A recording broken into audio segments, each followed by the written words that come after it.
આપણે શરૂ કરીએ.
દેશ વ્રત ઉદ્યોતન એમાં ગાથા 8 થી આગળ આપણે શરૂ કરીએ.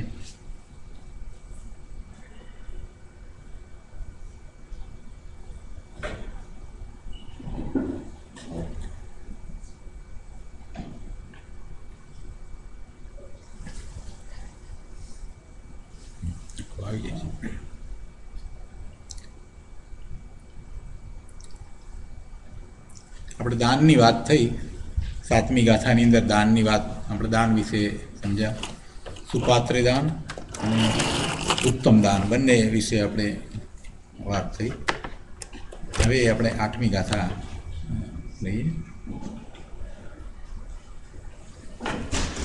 સર્વો વાચરી સૌખ્યમેવ તન્મોક્ષેવ સ્ફુટં દ્રષ્ટાદિત્રયૈવ સિદ્ધ્યતિ સતં નિર્ગ્રંથૈવ સ્થિતં તત્કૃતિર્વપુષોऽસ્ય યુક્તિરસના તદ્દીયતે શ્રાવકે કાલે કિલષ્ટતરેऽપि મોક્ષપદવી પ્રાયસ્તતો વર્તતે.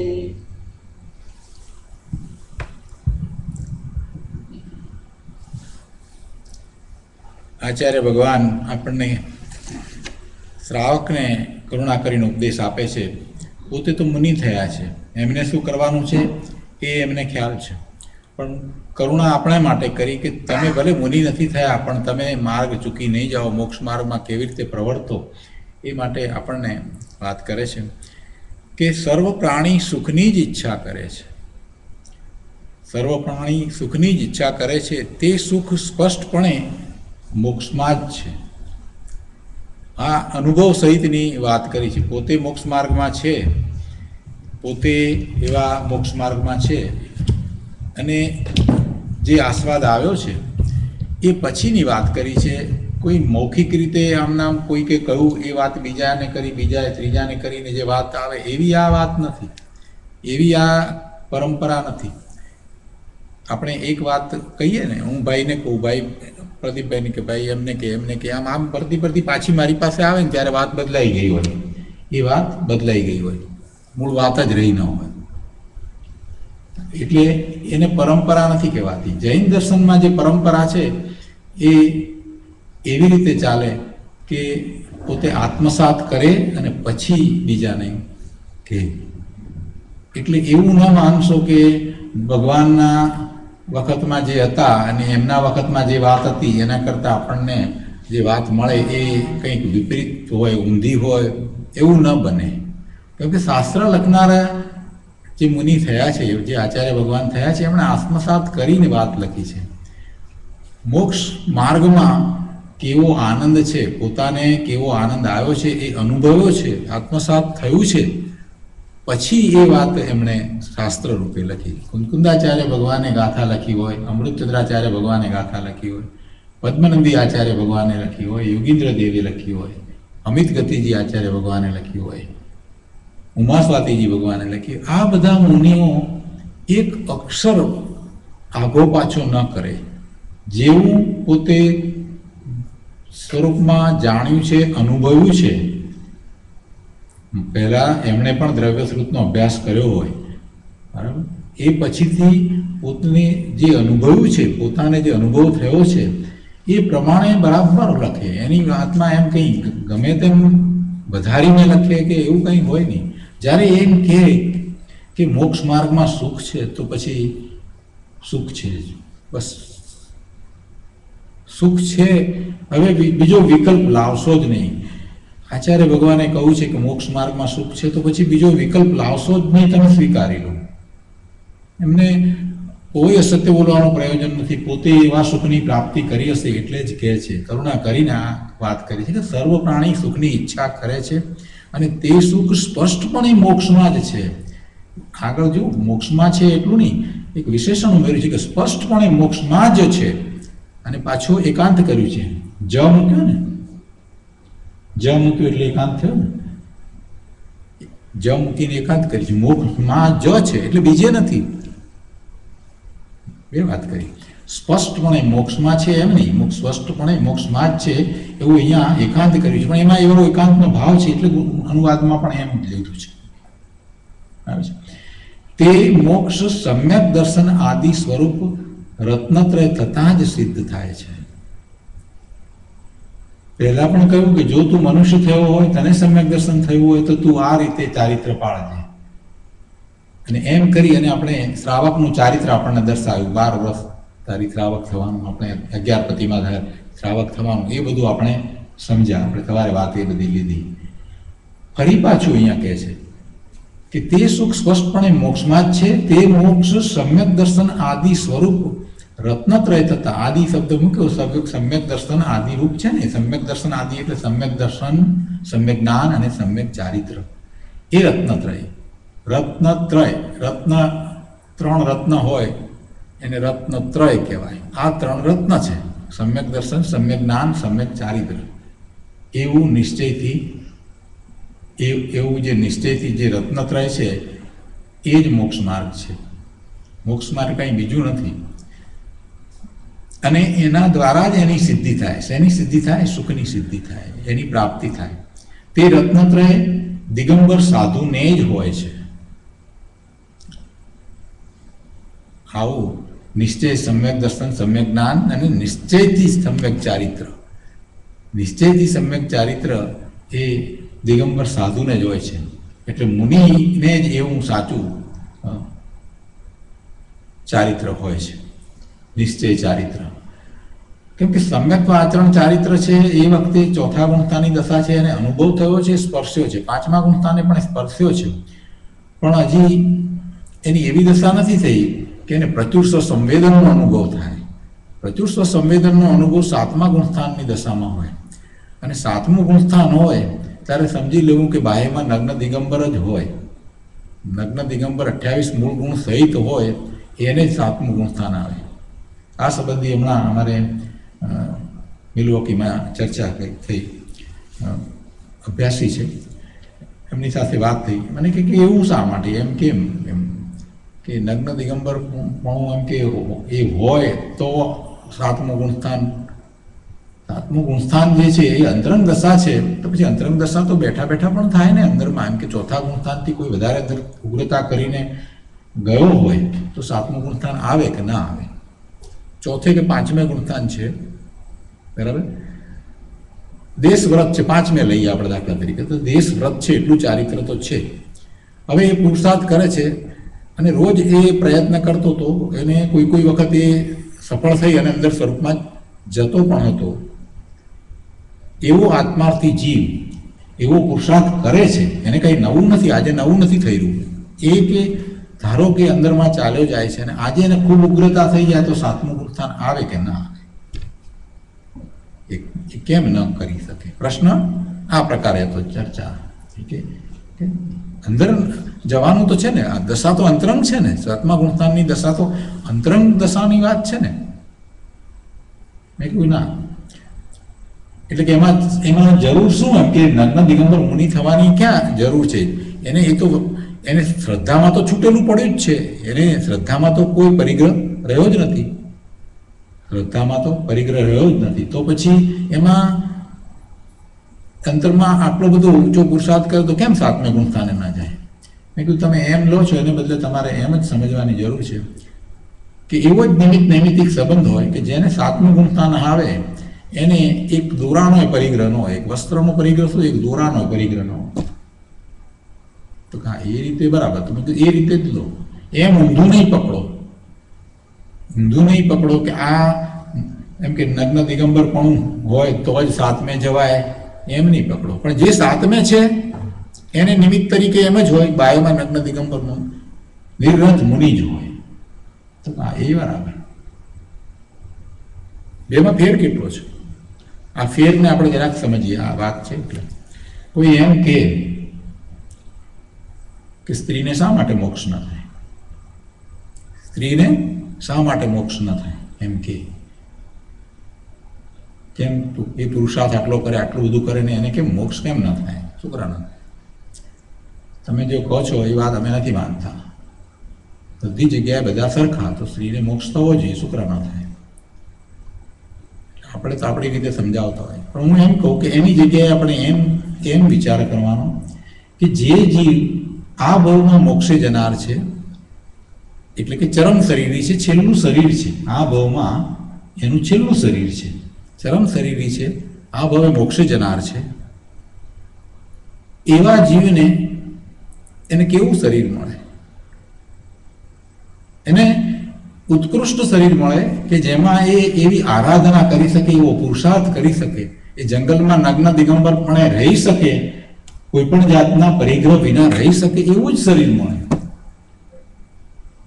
સ્ત્રીને નગ્નપણું હોય નહીં, એને વસ્ત્ર રાખવું પડે, બરાબર? એટલે એને એ સિવાય પણ આપણે જાણીએ કે સ્ત્રીને પેલા શરૂઆતમાં જે માસિક ધર્મ આ બધું જે છે એ બધી વસ્તુ હોય ત્યારે એટલું એનું નીચાપણું થાય છે, એ પર્યાયનું નીચાપણું થાય છે. એટલે એને જ્યારે છેલ્લો દેહ છે, જેને મોક્ષમાં જવાનું છે, જેને છેલ્લો દેહ છે, જેને ચરમ શરીર છે, તો એનું શરીર એવું જ હોય, ખોડ ખાપણ વાળું પણ ન હોય અને કોઈ રીતે ન્યૂનતા ન હોય કે કોઈ કારણે થઈ અને એને વિક્ષેપ પડે એવું ન હોય, એને વિક્ષેપ પડવાનું કોઈ કારણ ન હોય, સતત કરી શકે, પોતે એવો ઉગ્ર પુરુષાર્થ કરી શકે, એવી જ બધી યોગ્યતાઓ મળી હોય, એવું જ એનું પુણ્ય હોય. આ બધે મોક્ષે જવાનું છે એવો પુરુષાર્થ પૂર્વે જે કરીને આવ્યા હોય છે જીવ, એને એ પુરુષાર્થ જ્યારે કર્યો હોય ત્યારે સાથે સાથે પુણ્યનો બંધ કેવો પડ્યો હોય? પડ્યો હોય ને, ઉત્તમ બંધ પડ્યો હોય કે ન પડ્યો? બહુ લોજિકથી સમજવાની જેવી વસ્તુ છે કે જે આ ભાવમાં મોક્ષે જનાર છે એને આગલા ભાવમાં કેટલો પુરુષાર્થ કર્યો હશે કે આ ભાવે હવે એને આ છેલ્લો ભાવ છે અને આ છેલ્લું આયુષ કર્મ બાંધ્યું છે, આ છેલ્લું નામ કર્મ બાંધ્યું છે. હવે એટલું જે કર્યું, જેને એવો પુરુષાર્થ વર્તો, તે પુરુષાર્થની સાથે શુભભાવ પણ એટલો જ હોય અને એને એવો જ પુણ્યનો બંધ પણ એવો જ હોય કે એને એવું જ શરીર મળે. તીર્થંકર નથી અને કેવળી થવાના છે આ ભાવમાં, બરાબર છે? તો એને ભલે કદાચ શાહીક સમકીતી પણ નથી, પણ સમકીતી છે, પણ બાકી એનો પુરુષાર્થ બધો એટલો જ છે કે આ જન્મની અંદર એને એ શરીર એવું જ મળે, સશક્ત શરીર મળે, રોગ વગરનું મળે, બરાબર સપ્રમાણ દેહ બધું હોય. એને પરમ ઉદાહરણ એ વખતે ન હોય, પણ બધી જ રીતે એને એ રીતે શરીર મળે કે જેમાં એ પુરુષાર્થ કરી શકે, નગ્ન દિગંબર મુનિ થઈ અને એવો પુરુષાર્થ, ઉગ્ર પુરુષાર્થ એ કરી શકે, એવી બધી જ યોગ્યતાઓ એને પ્રાપ્ત થાય, એવું જ હોય. એટલે સ્ત્રીનો દેહ ન હોય, એને સ્ત્રીનો દેહ ન હોય, ચરમ શરીરી છે તેને, અને પછી કેવળ જ્ઞાન પ્રાપ્ત કરે એટલે એનું શરીર પણ પરમ ઔદારિક થઈ જાય. કેવળ જ્ઞાન પ્રાપ્ત થયા પછીથી એનું શરીર પણ પરમ ઔદારિક શરીર થઈ જાય. પછી એને પણ કંઈ કવલ આહાર કે પાણી કે કાંઈ હોતું નથી, અને જેટલું આયુષ્ય એટલા આયુષ્ય સુધી એમ જ હોય. એટલે સમજ્યા વગર ઘણી વાર દલીલ કરે કે એવું શું કરે તમે, એવું કે ભેદભાવ કેમ કરો છો સ્ત્રીને મોક્ષને? અરે ભાઈ, અમે ભેદભાવ નથી કરતા. પ્રભુ સમજભાઈ, સમજવાની વાત છે. બીજી રીતે વિચાર કરવાનો કે આ આટલું હોય તો પછી એને એવું જ મળે ને, ઉત્કૃષ્ટ મળે ને, શુક્ર કંઈ પણ હલકું મળે. કુળ બીજી વાત સાથે આવી છે તો કહી દઈએ કે એને કુળ પણ એવું જ મળે, ઊંચ ગોત્ર જ મળે, એને નીચ ગોત્ર મળે જ નહીં, એને ઊંચ ગોત્ર જ મળે. મહાવીર સ્વામી ભગવાનના જીવને પહેલા ત્યાં ને ત્યાંથી પછી અહીંયા ફેરવી નાખ્યા, અને આવું હોય નહીં ભાઈ. ગર્ભમાંથી પેલા બ્રાહ્મણના ત્યાંથી ગર્ભમાંથી ફેરવીને ત્રિશલા માતામાં લઈ આવ્યા, આવું હોય જ નહીં. અરે ભાઈ, તીર્થંકર છે, તમે જરાક તો વિચાર કરો. શું તમે આ બધું લઈને બેઠા છો? કેવું ઉત્કૃષ્ટ પુણ્ય લઈને આવ્યા છે આ ભાવમાં, ચરમ શરીરી છે, અને એવું ઉત્કૃષ્ટ પુણ્ય લઈને આવ્યા છે જેને 34 અતિશયો હોય, જેમના દ્વારા કેટલાય જીવોનું કલ્યાણ થવાનું હોય, જેમના નિમિત્તે એવા ભગવાનને તમે એમ ગમે તેમ નાખી દો, આવું હોય. તીર્થંકર જે થાય એ ક્ષત્રિય જ હોય, એવા રાજકુમાર જ હોય, એવા બળવાનો જ હોય, પરમ ઔદારિક શરીર જન્મથી લઈને જ આવ્યા હોય. આ બધું તો હોય. તમે એમ મૂકી દો કે પહેલા એ આમ હતા ત્યાંથી અહીંયા લાવ્યા, આ બધી માન્યતાઓ ખોટી છે, પોતે ઉપજાવી કાઢેલી સ્ટોરી છે. તો આપણે જાતે તર્કથી વિચાર કરવો જોઈએ. એ જ રીતે સ્ત્રીને જે વાત કરવામાં આવે છે કે કેમ તમે નથી માનતા, અમે તો માનીએ છીએ. મરુદેવી માતાને હાથીની અંબાડી પર બેઠા બેઠા કેવળ જ્ઞાન થયું, ઇલાચી કુમારના દોરડા ઉપર નાચતા કેવળ જ્ઞાન થયું. ન હોય ભાઈ, તમે ધીરા પડો, તમે જરાક સમ્યક દર્શનને સમજો. હાથીની અંબાડી ઉપર કદાચ સમ્યક દર્શન થઈ જાય, કદાચ ધ્યાનમાં એટલી એકાગ્રતા ખૂબ થઈ હોય તો કદાચ સમ્યક દર્શન થાય, ત્યાં સુધી વાત વાંધો નથી. પણ કેવળ જ્ઞાન, સ્ત્રીની પર્યાયને હાથીની અંબાડી ઉપર કેવળ જ્ઞાન ન થાય. આપણે કોઈ ઝઘડવાની વિરોધાભાસની વાત નથી, પણ તર્ક દ્વારા સમજવાની વાત છે કે જે આ ભાવમાં મોક્ષે જનાર છે, કેવળ જ્ઞાન પ્રાપ્ત કરનાર છે, એને કેવું હોય, એનું પુણ્ય કેવું હોય, એને શું કરે બીજું કંઈ પણ મળે. બરાબર છે ને? તો આ વાત આવી એટલે વાત કરી કે શા માટે છે એ આપણે જાણવું તો જોઈએ ને. આપણે શું કરવા કરીએ છીએ આ વાત, એનો સમજવાની વાત છે. ગમે તેમ નથી હોતું બધું.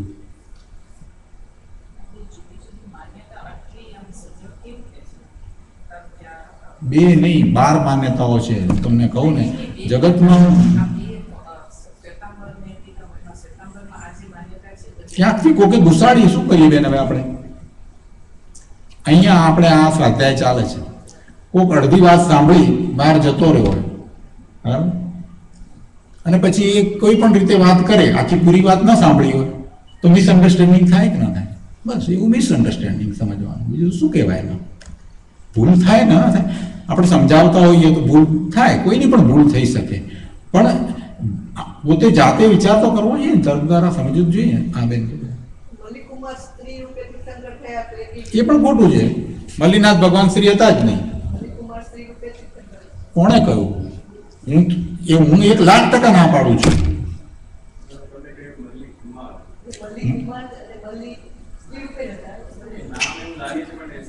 મલ્લીનાથ ભગવાન માટે પણ એવું જ કહે છે ને, મલ્લીનાથ ભગવાન જે સ્ત્રી હતા, હા, એ પણ ખોટું જ છે ને. પણ એટલે તો એ સમજાયું ને, એ ના શ્વેતાંબરમાં એ છે જ નહીં, કોઈનામાં નથી, એ માન્યતામાં છે. નહીં, એમ નહીં, એ જ ક્લિયર થાય છે. હજી આપણે એના વિશે શ્વેતાંબરમાં એ નથી, એ શ્વેતાંબરમાં નથી, ખોટી માન્યતા જ છે, એ સુધારવી જ રહી. આપણે કોઈ પણ સંપ્રદાયમાં જન્મ્યા હોઈએ, કોઈ પણ જગ્યાએ, બરાબર, એ વખતે આપણે જન્મ્યા ત્યારે આપણને ચોઈસ નહોતી કે આપણા માતા પિતા શું કરે છે, ચોઈસ કરવાની ચોઈસ નહોતી. હવે ત્યાં કોઈક કારણસર કોઈક વાત ચાલતી હોય તો આપણે પણ એમ જ ચલાવવી, એવો કોઈ નિયમ નથી. એવો નિયમ હોત તો તમે ઇન્ડિયા છોડીને અહીંયા ના આવ્યા હોત, બરાબર. આપણા દાદા પરદાદા બધા ઇન્ડિયામાં જ હતા તો આપણે ઇન્ડિયા જ રહ્યા હોત. પણ આપણે અહીંયા આવ્યા કે ના આવ્યા? કે ના, અહીંયા વધારે સારું છે, અહીંયા આ પ્રોગ્રેસ છે, આ છે, તે છે કરીને આવ્યા કે ના? એવું જ આમાં છે કે બાપુજીએ નહોતું વાંચ્યું, એમણે મૂળ શાસ્ત્રનો અભ્યાસ નહોતો કર્યો, તો તો એમને કોકે કહેલી માન્યતાને એ માનતા હતા, પણ એનો અર્થ એવો નથી થતો કે ખોટી માન્યતા છે તો એમાં આપણે બાપુજીને ન કહી શકીએ, સમજાવી શકીએ કે જો આ મૂળ શાસ્ત્રો જોઈએ તો મૂળ શાસ્ત્રની અંદર આ વાત આપેલી છે. એમને પણ ગળે વાત ઉતરી જાય, આપણે સમજાવવાનો પ્રયત્ન જ ન કરીએ તો પછી ક્યાંથી થાય? બરાબર ને? સાચી વસ્તુ જ્યારે પણ સમજમાં આવે ત્યારે સ્વીકારી લેવાની. એમાં સંપ્રદાયનો ક્યાં પ્રશ્ન જ છે? આપણે જૈન શાસન જે છે, જીનેશ્વર ભગવાનની વાણી અને જે જ્ઞાન છે એને આપણે તો સત્કાર છે. આપણને સત્કાર કેનો છે?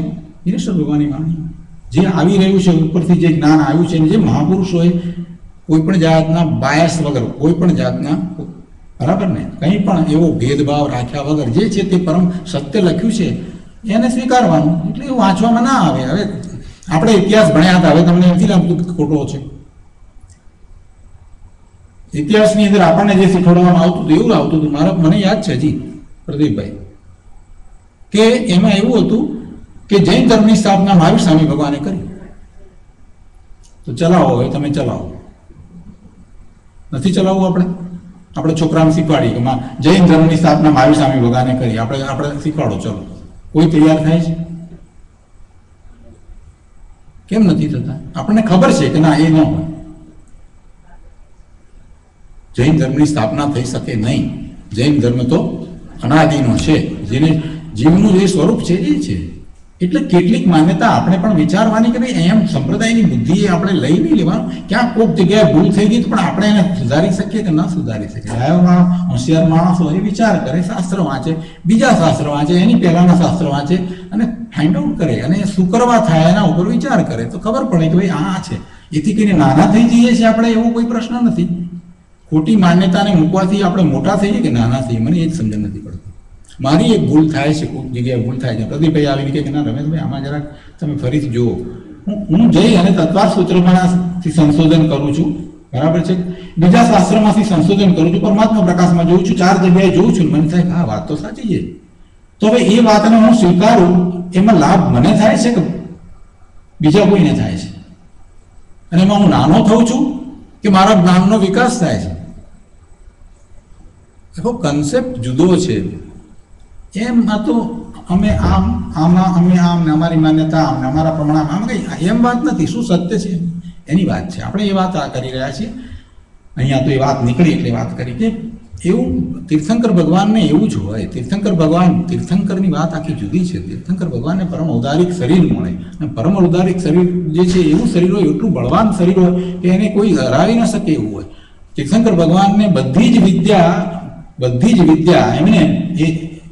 એમને એટલી બધી બરાબર એને આવડતી હોય, બધી જ વિદ્યામાં એ એવા પારંગત હોય કે કોઈ પણ વિદ્યાની અંદર બીજા એ વિદ્યાના પારંગત હોય એ એમને ન હરાવી શકે. તીર્થંકર છે. શરીરની રીતે, બુદ્ધિની રીતે, ચાતુર્યની રીતે, બધી રીતે, કોમળતાની રીતે, સુંદરતાની રીતે એમના જેવું બીજું કોઈ સુંદર ન હોય. તીર્થંકર ભગવાનનો જે જીવ છે એમના જેવું બીજું કોઈ સુંદર ન હોય. શું આવે છે? આપણે પૂજામાં આવે છે કે ઇન્દ્ર 1000 આંખ કરીને જુએ છે પ્રભુના સ્વરૂપને. આવે છે ને? ઇન્દ્ર 1000 આંખ કરીને જુએ છે. 1000 આંખ કરીને જુએ છે ને, ખૂબ એમાં જુએ છે. દેવો બધા કેવી રીતે દર્શન કરે? જન્મ થાય છે જ્યારે તીર્થંકર ભગવાનનો, ત્યારે એ મેરુ પર્વત ઉપર લઈ જાય છે તો એ બધા કેવા હર્ષથી, કેવા ખુશ થાય છે, અને કેટલા એ દર્શન કરે છે, કેવા આનંદથી એમ. અને તો એમ કે સંતોષ નથી થતો, ધરાતા નથી. ઇન્દ્ર અને 1000 આંખ કરીને જુએ છે પ્રભુને. એમ આવું તો વર્ણન આવે છે. હજી તો બાળક છે, હજી તો જન્મેલું બાળક જે છે એની કેવી સુંદરતા હશે. અને તમે એમને મૂકી દો કે બિચારો એ સ્ત્રી હતા, આવું ના હોય. સ્ત્રી હોય તો સ્ત્રી ધર્મ હોય, સ્ત્રી ધર્મ હોય તો વિક્ષેપ આવે. એમને વિક્ષેપ આવે, એમને કોઈ રીતે આરાધનામાં કે એમાં કઈ વિક્ષેપ આવે. મલ્લીનાથ ભગવાનને સ્ત્રી કહીએ તો એવા જીવને એવું વિચારવું છે ને એ પાપ કહેવાય. એમના વિશે એવું હલકું વિચારવું છે, વિચારીએ ને એ પાપ કહેવાય. હા,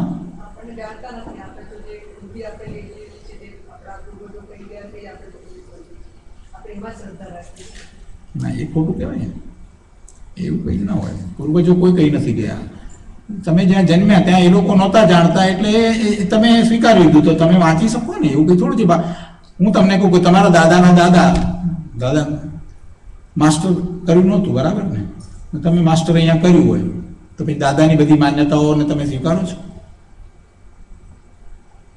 મને એમ કહો, કોણ સ્વીકારે?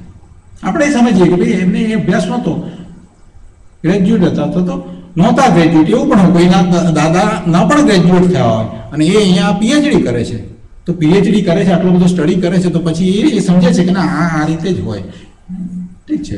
દાદીમાનો વિચાર કરો કે દાદીમાં 4 ચોપડી ભણેલા દાદીમાં હતા તો શું થયું? કંઈ નહીં. એથી કરીને એમની માન્યતા છે આપણે બધી સ્વીકારી નહીં. એમના પ્રત્યે આપણને આદર હોય કેમ કે આપણા દાદીમાં છે, એમના પ્રત્યે આપણને વિનય હોય, બરાબર છે? પણ એનો અર્થ એવો થોડો થાય છે કે એમનું લિમિટેડ જ્ઞાન હતું માટે આપણે લિમિટેડ જ્ઞાન પ્રમાણે જ માન્યતાઓ કરીએ, એવો કોઈ અર્થ નથી થતો. એવો તો અર્થ નથી થતો ને. મને બતાવો કોણ એવું માને છે કે ના ભલે મેં માસ્ટર કર્યું પણ હું દાદી માનતા હતા એ પ્રમાણે જ માની, દાદી જે રીતે કે માનતા હતા એ પ્રમાણે. કોઈ નથી કરતું. ઉલટું દાદીને સમજાવે કે દાદીમાં જુઓ આ હવે કોમ્પ્યુટરમાં આવું હોય. મેં તો નાના નાના છોકરાઓને જોયા છે આજે સમજાવે છે.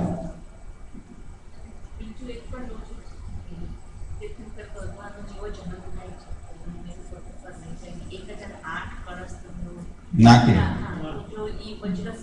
એવું શરીર ન હોય તો સહન ન કરી શકે.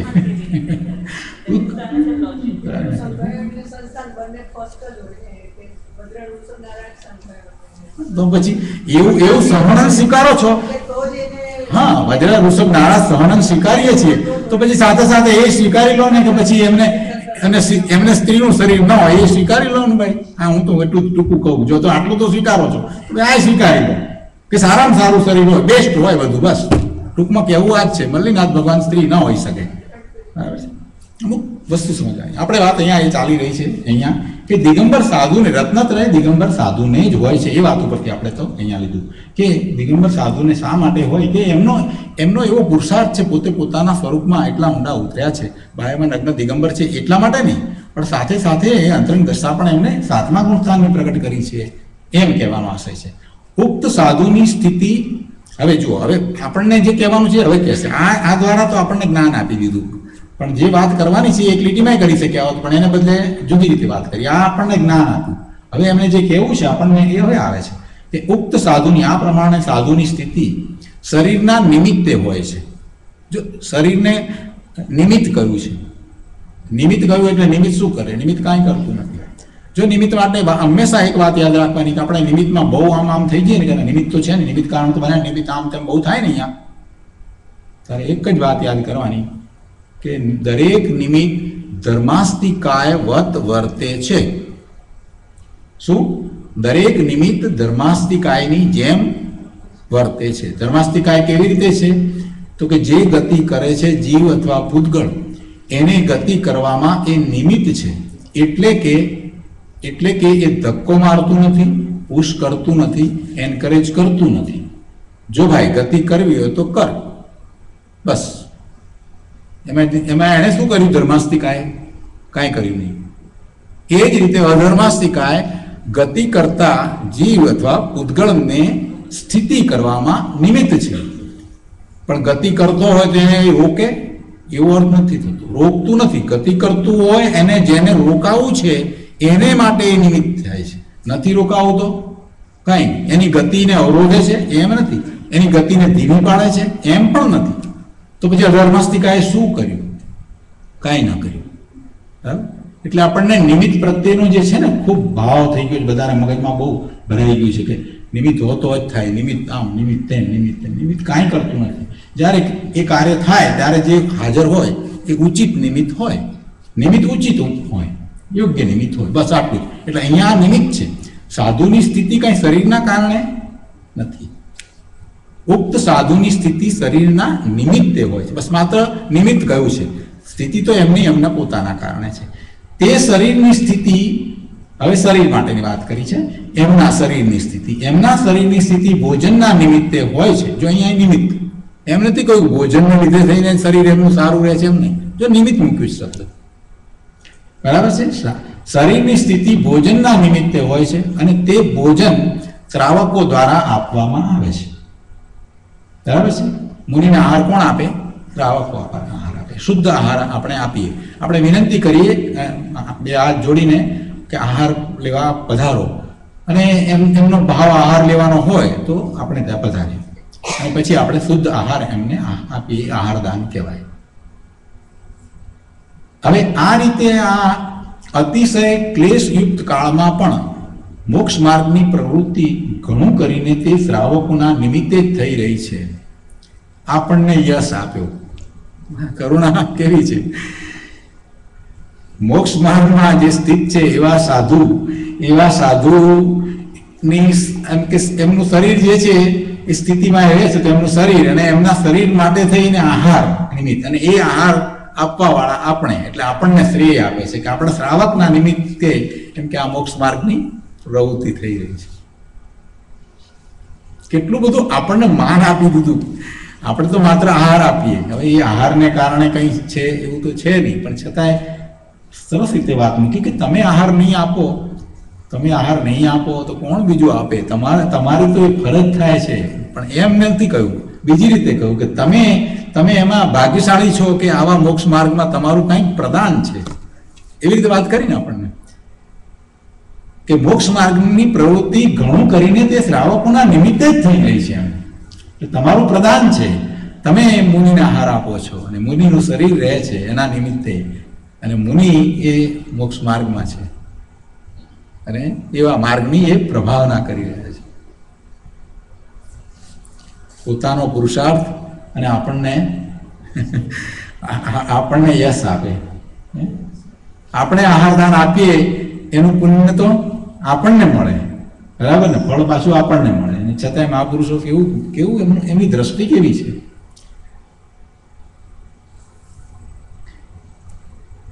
કેટલી બધી સરળતા. આપણે એના પછી આની 9મી ગાથા લઈએ.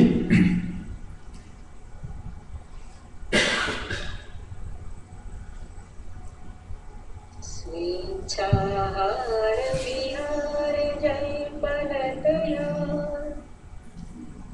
નિરૂપપુર્જાયતે સાધૂનાં તુલસાતતસ્તનપટુ પ્રાણેન સંભાવ્યતે कुर्यादो सदपात्यवारिपीडम् चारित्रमादक्षमम् यत्स्माभिर्वर्तते प्रशमिनां धर्मो गृहस्थोत्तमा.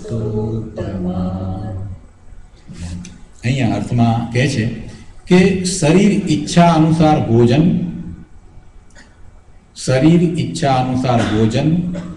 ગમન અને સંભાષણથી નિરોગ રહે છે, પરંતુ આ પ્રકારની ઈચ્છા અનુસાર પ્રવૃત્તિ સાધુઓને સંભવ નથી. તેથી તેમનું શરીર ઘણું કરીને અસ્વસ્થ થઈ જાય છે. આવી દશામાં શ્રાવક તે શરીરને ઔષધ, પથ્ય, ભોજન અને જળ દ્વારા વ્રત પરિપાલનને યોગ્ય કરે છે. તેથી જ અહીં તે મુનિઓનો ધર્મ ઉત્તમ શ્રાવકના નિમિત્તે જ ચાલે છે. મુનિનું શરીર ઈચ્છા અનુસાર રહેતું નથી, એટલે એ ઈચ્છે કે આવું જ શરીર રહી જાય. મુનિ તો ઈચ્છે જ નહીં પહેલી વાત, પણ ધારો કે એમ ઈચ્છે કે ના આવું જ રહે, સશક્ત, આવું જ યુવાન ને એવું જ રહી જાય, કોઈ રોગ ના આવે, એવું તો બનતું નથી. એટલે મુનિને પણ જે શરીરમાં અશક્તિ આવે છે કે કોઈક રોગ આવે છે તો એવું થાય છે, અને એથી એ શરીર ઘણું કરીને અસ્વસ્થ થઈ જાય છે. જો શરીર અસ્વસ્થ થાય, મુનિ થાય એમ તો ક્યાંય વાત નથી લીધી. એક શબ્દ મહત્વનો છે, મુનિ થાય છે શરીરને કારણે એમ નહીં, થાય છે તો શરીર. અને આવી દશામાં શ્રાવક તે શરીરને ઔષધ, એટલે એમના શરીરને માટે ઔષધ આપે છે. આપણે કહીએ મુનિને આપીએ, પણ ખરેખર તો એમના શરીરને માટે આપણે ઔષધ આપીએ છીએ.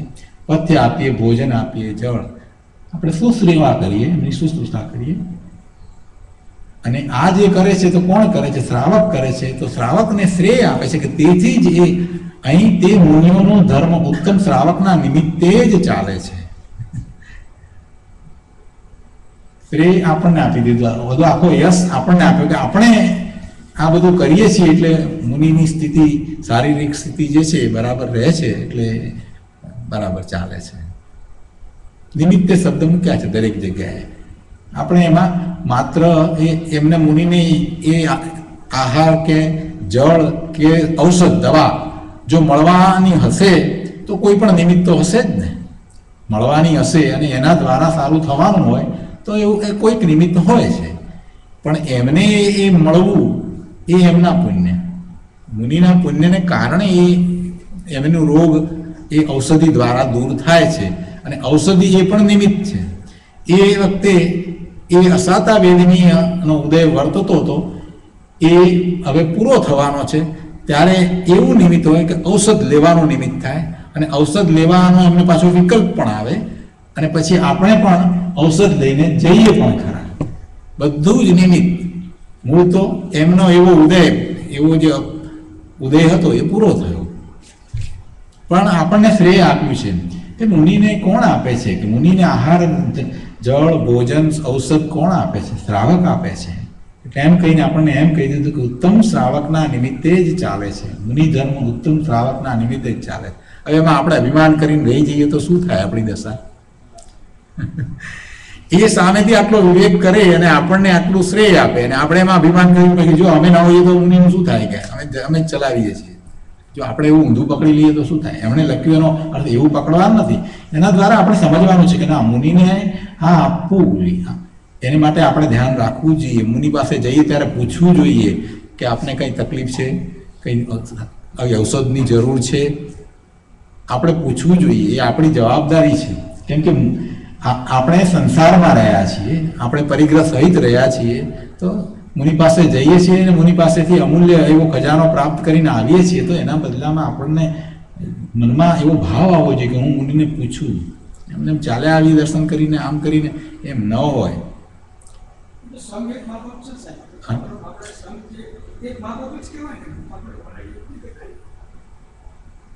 એમ નહીં.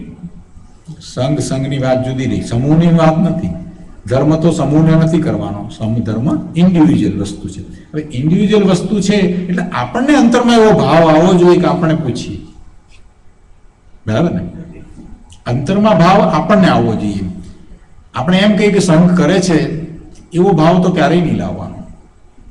સંઘ શું કરે? હું જ સંઘ છું. એક માણસનો સંઘ. નાના ગામમાં તો 3-4 માણસ જ હોય, અને મોટા માણસ ઘણા હોય. છોડો સંઘને. હું જ સંઘ છું, હું જ છું, બધું હું જ કરીશ, બધું મારા સાહેબનું બધું હું જ કરીશ. આમ અંતરમાં એવો ભાવ આપણને આવો છે કે મુનિ મળ્યા છે અને પછી આપણે ગયા હોઈએ તો એમને પૂછવું જોઈએ. આહાર માટે વિનંતી કરવી જોઈએ કે આપ મારે ત્યાં આહાર શુદ્ધ છે, પધારો. ઔષધ માટે પણ આપણે પૂછવું જોઈએ કે કંઈ તકલીફ છે તો આપને કંઈ બીજી જોઈતી હોય વસ્તુ, અથવા તો શાસ્ત્ર કંઈ જોઈએ તો અમે લાવી આપીએ. કે મુનિ કંઈ બધું લઈને ફરતા નથી, પણ એમને કોઈ વિકલ્પ આવ્યો અને શાસ્ત્રમાંથી કંઈક જોવું છે તો આપણે પૂછીએ. અને લાઇબ્રેરીમાં કે એમાંથી શક્ય તો લાવીને મુનિ પાસે આપણે લઈને જવું પણ જોઈએ. એમ આ બધું આપણું કર્તવ્ય છે. આપણને અંદરમાં એવો ભાવ આવવો જોઈએ. આપણને અંદરમાં એવો ભાવ આવવો જોઈએ. આપણને તો શ્રેય આપે જ છે. એ પોતાના કારણે પામે છે, પોતાના કારણે બધું થાય છે, છતાં એમ કહે છે કે શ્રાવકના નિમિત્તે થાય છે. મુનિની ભાષા પણ કેવી છે.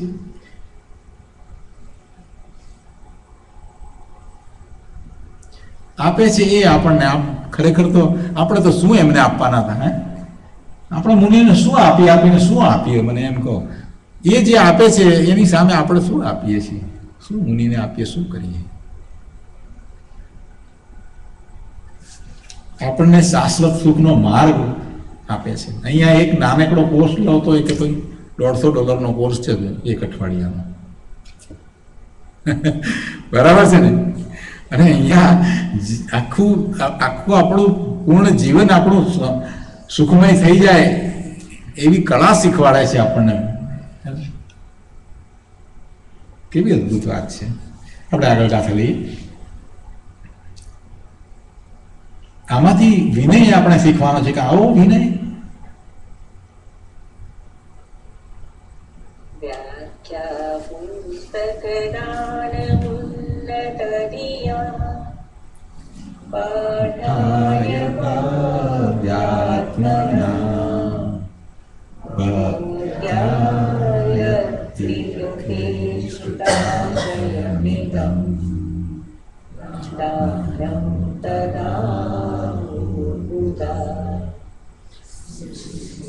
તેસ્મિन् જનાन्तરેષુ ગતિષુ त्रैलोक्य लोकोत्सव श्रीकारि प्रगटीकृता किल जगत कैवल्यभाजोजना। અહીંયા 10મી ગાથામાં કહે છે કે ઉન્નત બુદ્ધિના ધારક ભવ્ય જીવોને વાંચવા માટેની ભક્તિથી જે પુસ્તકનું દાન આપવામાં આવે છે અથવા તેમને તત્વનું વ્યાખ્યાન આપવામાં આવે છે તેને વિદ્વાનો શ્રુતદાન જ્ઞાનદાન કહે છે. આ જ્ઞાનદાન સિદ્ધ થતાં થોડા જ ભવોમાં મનુષ્ય તે કેવળ જ્ઞાન પ્રાપ્ત કરી લે છે જેના વડે સમસ્ત વિશ્વ સાક્ષાત દેખાય છે અને જે પ્રગટ થતાં ત્રણેય લોકના પ્રાણી ઉત્સવની શોભા કરે છે.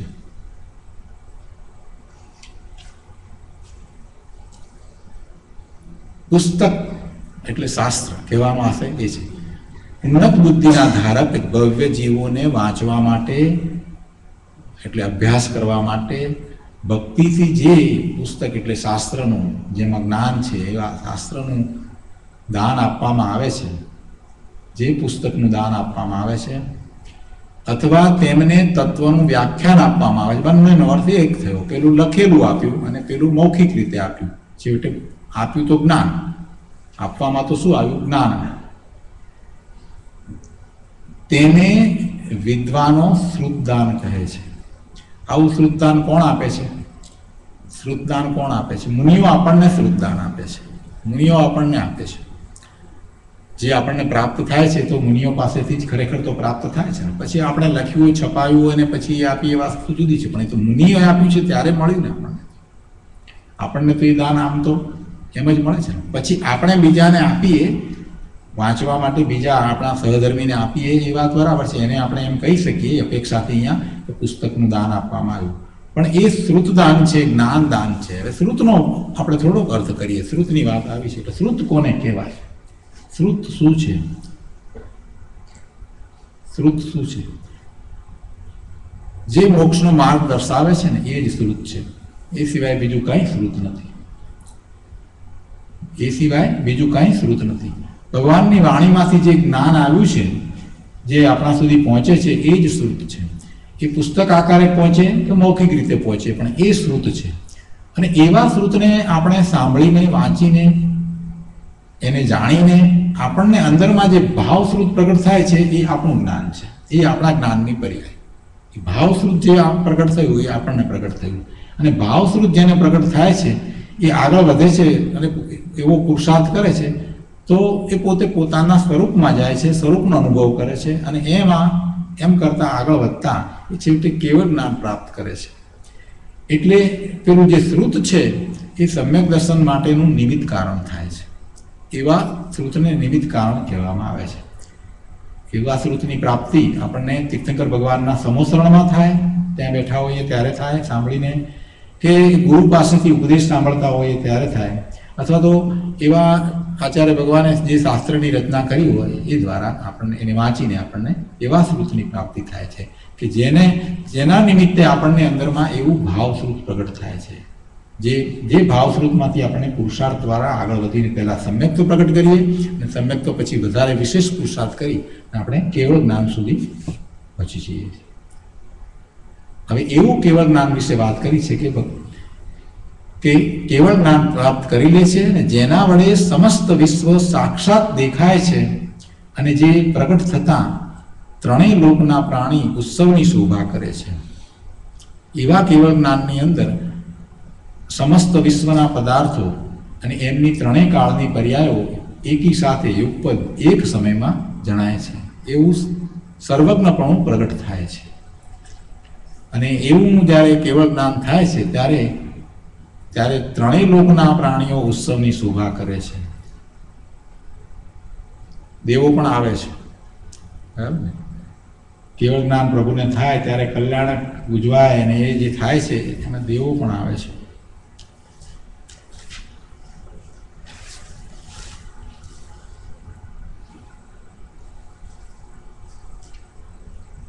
એના પછી આપણે 11મી ગાથા લઈએ.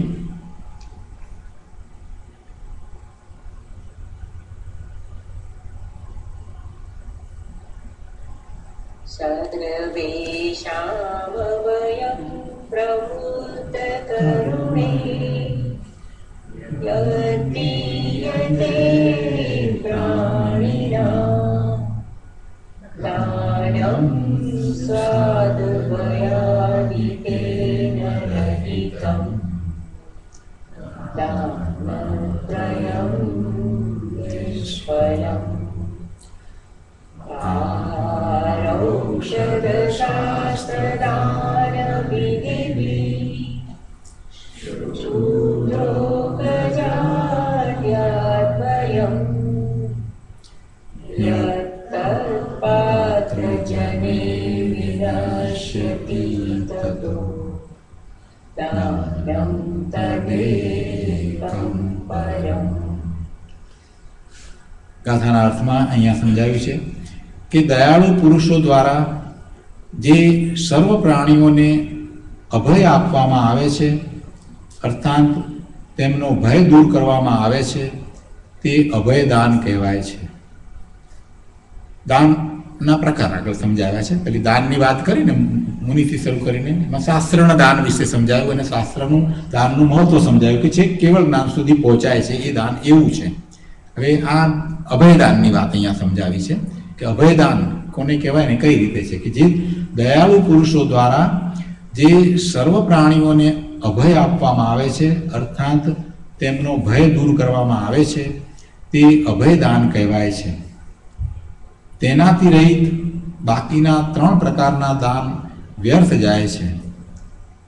આહાર, ઔષધ અને શાસ્ત્રદાનની વિધિથી પાત્ર જીવોનો ક્રમે ક્ષુધાનો ભય, રોગનો ભય અને અજ્ઞાનપણાનો ભય નષ્ટ થાય છે. માટે જ તે એક અભયદાન જ શ્રેષ્ઠ છે. પેલા 3 દાન દ્વારા જે પ્રાપ્ત થાય છે એનાથી આ અભયદાન છે એ વધારે સારું છે. કે અભયદાન આપે છે એટલે એને મરણનો ભય દૂર થઈ જાય છે.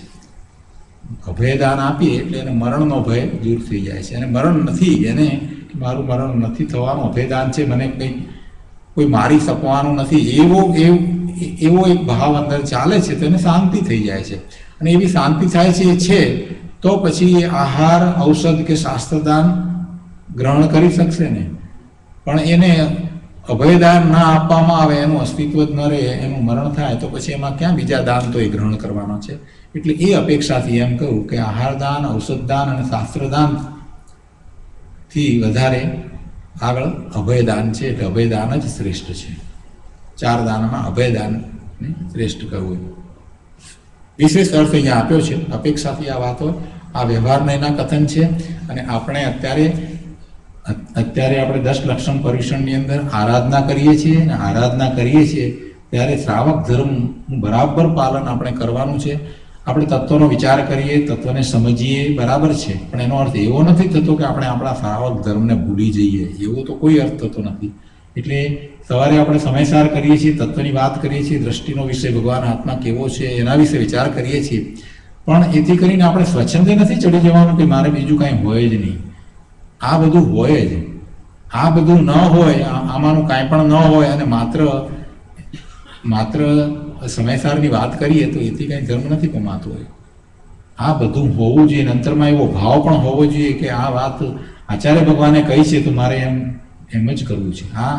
અને સરળતાપૂર્વક લઈ લેવું, નિર્માણપૂર્વક, કોઈ પણ માન અભિમાન છોડીને કે ના વાત બરાબર જ છે, આ મને હોય, હું શાસ્ત્રનો અભ્યાસ કરું, ગમે તેવો નિપુણ થાઉં, મને દ્રવ્ય દ્રષ્ટિએ શું છે સ્વરૂપ એની પણ સમજ પડે. અરે હું સમ્યક દ્રષ્ટિ હોઉં તો પણ મને ગમે તેટલું આવડતું હોય, ગમે તે હોય, તે છતાંય હજી હું અહીંયા શ્રાવક છું, તો પછી આ બધું મને હોય. અને મહાપુરુષ આપણને આ બધું સમજાવે છે, શીખવાડે છે, તો એમ સમજવું કે મારી આંખ ખોલે છે, હું ક્યાંક પ્રમાદમાં ન પડી જાઉં, શ્રાવક ધર્મને ચૂકી ન જાઉં. એટલા માટે આ વાત છે, એમ લેવાનું. બરાબર છે. અને અત્યારે તો આરાધનાના દિવસો છે, અત્યારે તો ખાસ એ પ્રમાણે લેવું જોઈએ. બરાબર છે. અહીંયા વિશેષ અર્થ આપ્યો છે કે અભિપ્રાય એ છે કે ઉપરયુક્ત 4 દાનોમાં આ અભયદાન મુખ્ય છે, કારણ કે શેષ આહાર આદિ દાનોની સફળતા, બીજા બધા દાન છે એની સફળતા આ અભયદાન ઉપર જ અવલંબે છે. એટલે અભયદાન છે તો બરાબર, એમને શાંતિ વળી ગઈ, તો પછી બીજા બધામાં પણ આપણા દાન કામ લાગશે. એ સિવાય જો વિચાર કરવામાં આવે તો તે આહાર આદિના દાન સ્વરૂપ બાકીના 3 પણ આ અભયદાનની જ અંદર આવી જાય છે. એનું કારણ એ છે કે અભયદાનનો અર્થ છે પ્રાણીના સર્વ પ્રકારના ભય દૂર કરીને તેને નિર્ભય કરવા. સર્વ પ્રકારના ભય દૂર કરી અને નિર્ભય કરવા. એટલે એક અપેક્ષાએ બીજા બધા દાન જે છે એ પણ એમાં સમાય છે. આહાર દાન દ્વારા પ્રાણીની ક્ષુધાનો ભય, ઔષધ દાન દ્વારા રોગનો ભય અને શાસ્ત્ર દાન દ્વારા તેના અજ્ઞાનપણાનો ભય જ દૂર કરવામાં આવે છે. આ દાન પ્રાણીને આપવા એટલે તિરીજને આપવા એવો અર્થ નથી. પ્રાણી માત્ર એટલે બધા આવી ગયા, જેને જરૂર છે એને આપણે આપીએ છીએ. એમાં મનુષ્યને પણ આપીએ, સહધર્મીને પણ આપણે આપીએ. મુનિને આપવાની તો વાત પહેલા કરી દીધી, પણ એમાં પ્રાણી શબ્દ મૂક્યો છે એટલે બધાને માટે છે. એમ નથી કે આપણે તિરીજને જ આપવા, એવો અર્થ નથી થતો. તો અભયદાન અને બીજા દાન, આ રીતે દાન સુધીની આપણે વાત લીધી. આપણે આજનો સ્વાધ્યાય અહીંયા સુધી રાખીએ. હવે પછી આગળ ગાથા 12મી ગાથાથી આપણે આવતીકાલે સાંજે કરીશું. અને આવતીકાલે સવારે આપણો સમયસારનો સ્વાધ્યાય છે, એટલે 11 વાગ્યાથી સ્વાધ્યાય આપણો સમયસારનો છે. સમયસાર આપણે અહીંયા તો કરીએ જ છીએ ડિસ્પ્લે, પણ તમે ખરેખર સિન્સિયરલી સમયસારનો સ્વાધ્યાય કરવા માંગતા હો અને તમારી પાસે સમયસાર હોય તો તમે તમારું સમયસાર લઈને આવશો, તો તમને ક્યાંક કોઈક સાથે ને સાથે નોટ લખવી હોય કે કંઈ કરવું હોય તો તમને અનુકૂળતા રહેશે. અહીંયા તો ડિસ્પ્લેમાં તો તમને સમયસાર દેખાશે, ડિસ્પ્લેમાં તો દેખાશે. બરાબર છે. પુણ્ય પાપ અધિકાર ચાલે છે, એમાં કળશ 110 આવતીકાલે આપણે લેવાના છે. હવે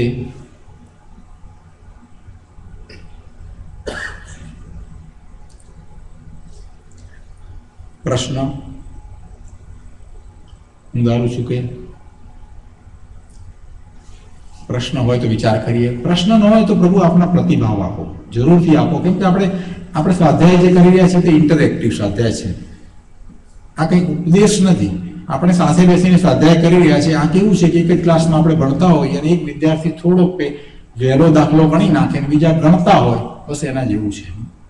હું કંઈ તમારાથી વધારે જાણું છું એવું મનમાં ન રાખશો, અને હું કંઈ તમને સ્વાધ્યાય કરાવું છું એવું પણ ન રાખશો. આપણી જ્ઞાન ક્રિયા બધાની થાય છે, મારી પણ થાય છે અને તમારી પણ થાય છે.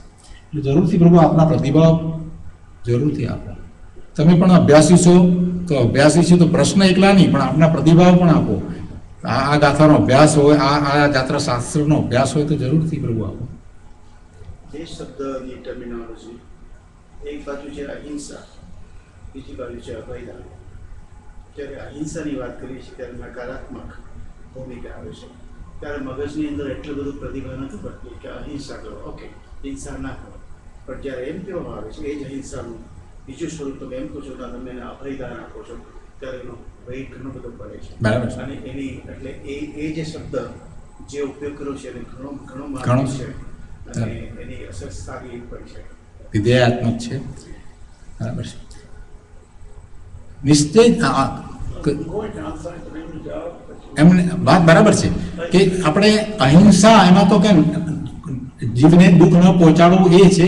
જ્યારે અભયદાનની અંદર તો એક આખો પોઝિટિવ ભાવ છે કે આપણે એમને અભયદાન દ્વારા એમને ભય દૂર કરીએ છીએ. એમાં પણ એ એવો ભાવ છે કે એમને, એટલે પેલામાં આખું શું છે, થોડોક ફેર એટલો છે કે એમાં કોઈને દુઃખ પહોંચાડવાનો ભાવ છે, આમાં એ દુઃખ દૂર કરવાનો તો ભાવ છે, પણ સાથે બીજું પણ છે કે ભય દૂર થાય છે એટલે સાંત્વનનો ભાવ પણ આવી જાય છે, પણ આ પોઝિટિવ ભાવ છે. આની સાથે મારે એક બીજું કહેવું છે, તમે કહ્યું બરાબર છે, નિશ્ચયથી જો જોઈએ તો નિશ્ચયથી અહિંસાનું સ્વરૂપ કેવું છે કે દયાનું સ્વરૂપ કેવું છે. નિશ્ચય દયાનો વિચાર કરવા જઈએ તો નિશ્ચયથી તો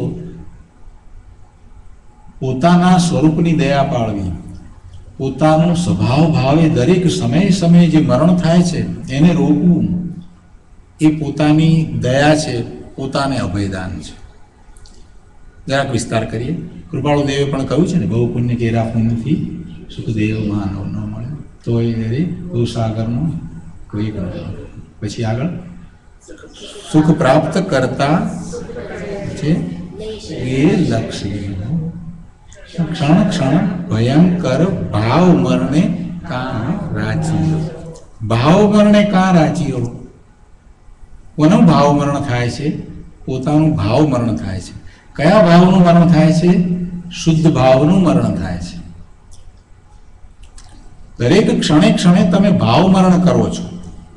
કેવા પ્રકારે ભાવ મરણ કરો છો કે તમારો ભાવ તો શુદ્ધ ભાવ જ હોય. તમે ભગવાન આત્મા છો, શુદ્ધ છો, તમે ત્રિકાળ શુદ્ધ છો, તો તમારો ભાવ કેવો હોવો જોઈએ? શુદ્ધ હોવો જોઈએ. તો શુદ્ધ ભાવ તો તમને થતો નથી. શુદ્ધ ભાવ ન થવાનું કારણ શું છે? કે તમે જાતે વિભાવ ભાવમાં પરતો છો, પરનું લક્ષ કરો છો. એમ કરી અને તમે જાતે જ તમારા શુદ્ધ ભાવનું મરણ કરો છો. શુદ્ધ ભાવનું મરણ થાય છે. એટલે સાચી દયા તમારે તમારી પાળવાની છે કે તમારા શુદ્ધ ભાવનું મરણ ન થાય. ક્ષણે ક્ષણે જે ભાવ મરણ થાય છે એવું મરણ ન થાય એવું અભયદાન તમે તમને પોતાને આપો. તમે તમારી દયા પાળો, સ્વની દયા પાળો. શું સ્વની દયા પાળવાની છે? કે પોતાના શુદ્ધ સ્વભાવ ભાવે રહેવું, વિભાવ ભાવે ન થવું.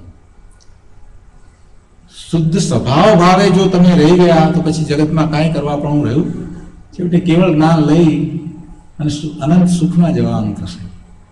કૃપાળુ દેવે આ જે ભાવ મરણની જે વાત મૂકી છે એ બહુ પુણ્ય કેરા પંક્તિમાં એ વાત જે છે એ સૌથી મહત્વની છે. બીજા બધી વાત જવા દઈએ, જે આ ભાવ મરણની વાત આખી અંદર જે મૂકી દીધી છે એ વાત ખૂબ મહત્વની મૂકી દીધી છે. કાં ભાવ મરણે રાચી રહો. આ ભાવ મરણ મને હોય, આપણે વિચાર કરવો જોઈએ કે આ હું શું કરી રહ્યો છું. આ ભાવ મરણ દરેક સમયે સમયે મારા શુદ્ધ ભાવનું મરણ થાય છે ને મને કાંઈ થતું નથી. મારા શુદ્ધ ભાવનું દરેક ક્ષણે ક્ષણે મરણ થાય છે અને હું આ કેવું કહેવાય? મને મારી દયા નથી, સ્વની દયા નથી. આખો દ્રષ્ટિકોણ જુદો છે. કેટલો ઉત્કૃષ્ટ દ્રષ્ટિકોણ કૃપાળુ દેવે આપણને આપી દીધો કે તારું ભાઈ, તારો શુદ્ધ સ્વભાવ છે એનું મરણ થઈ રહ્યું છે, તને કાંઈ થતું નથી. ઘરમાં કોઈનું મરણ થતું હોય તો કેવા આપણે દુઃખી થઈ જઈએ. તો આપણને એમ નથી થતું કે મારા પોતાના શુદ્ધ ભાવનું મરણ થાય છે.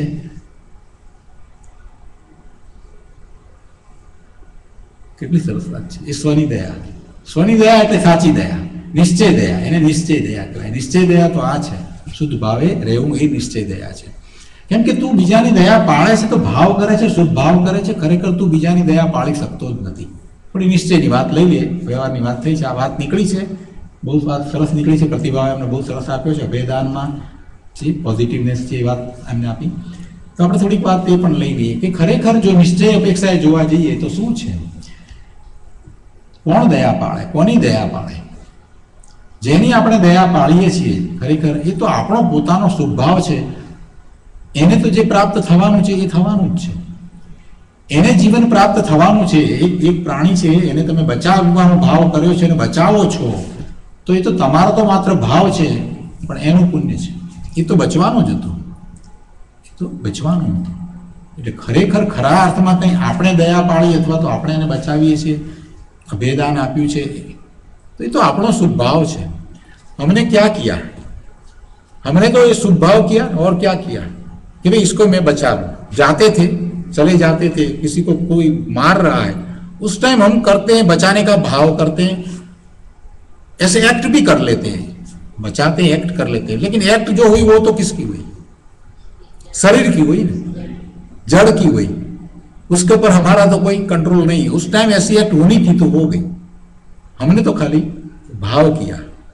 उसका तो था तो क्या था, उसको तो क्या था कि उसके पुण्य का ऐसा उदय था तो बचने वाला ही था। તો દયા પાળીએ છીએ, मैं दया कर रहा हूं એમ કરીને અભિમાન કરવા જેવું નથી. અભયદાન અમે આપીએ છીએ તો એવું અભિમાન કરવા જેવું નથી. તરત જ પાછા અંદરમાં વળી જવું, કરી હું ક્યાં એની દયા પાડું, એનું પુણ્ય હતું એટલે થઈ ગયું.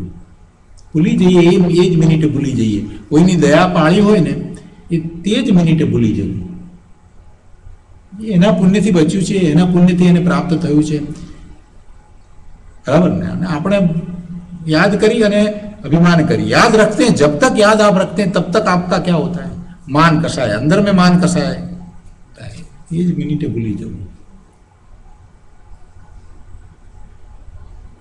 તો પરની દયા જીવ પાળી શકતો નથી, એ વાતનો પણ સ્વીકાર કરો કે मैं पर की दया कर नहीं सकता, मैं स्व की दया कर सकता हूं. वो तो शुभ भाव था बस.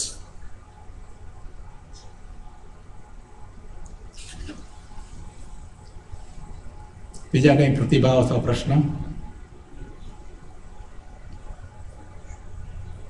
આપણે આત્મસિદ્ધિમાં જે કેવળ નિજ સ્વભાવનું અખંડ વાતે જ્ઞાન કહીએ, કેવળ જ્ઞાન દેહ છતાં નહીં, કેવળ જ્ઞાન એ કેવળ નિજ સ્વભાવનું જ્ઞાન. તો એ જ્ઞાનની શરૂઆત પણ પોતાના નિજ સ્વભાવથી જ હોય ને. બરાબર છે. બીજું નહીં. સ્વભાવ જ્ઞાન સ્વાભાવિક છે. હા, બરાબર. તો આપણે જે ભલે ક્રિયા જે ગઈકાલે બતાવી ઓમ અને ધ્યાનની ક્રિયા અને 416 પત્ર વાંચ્યો, એ બરાબર છે. એમને ઓમની વિધિ બતાવી છે. એટલે બધું બધું લીધું છે કે there are so many ways you can do that.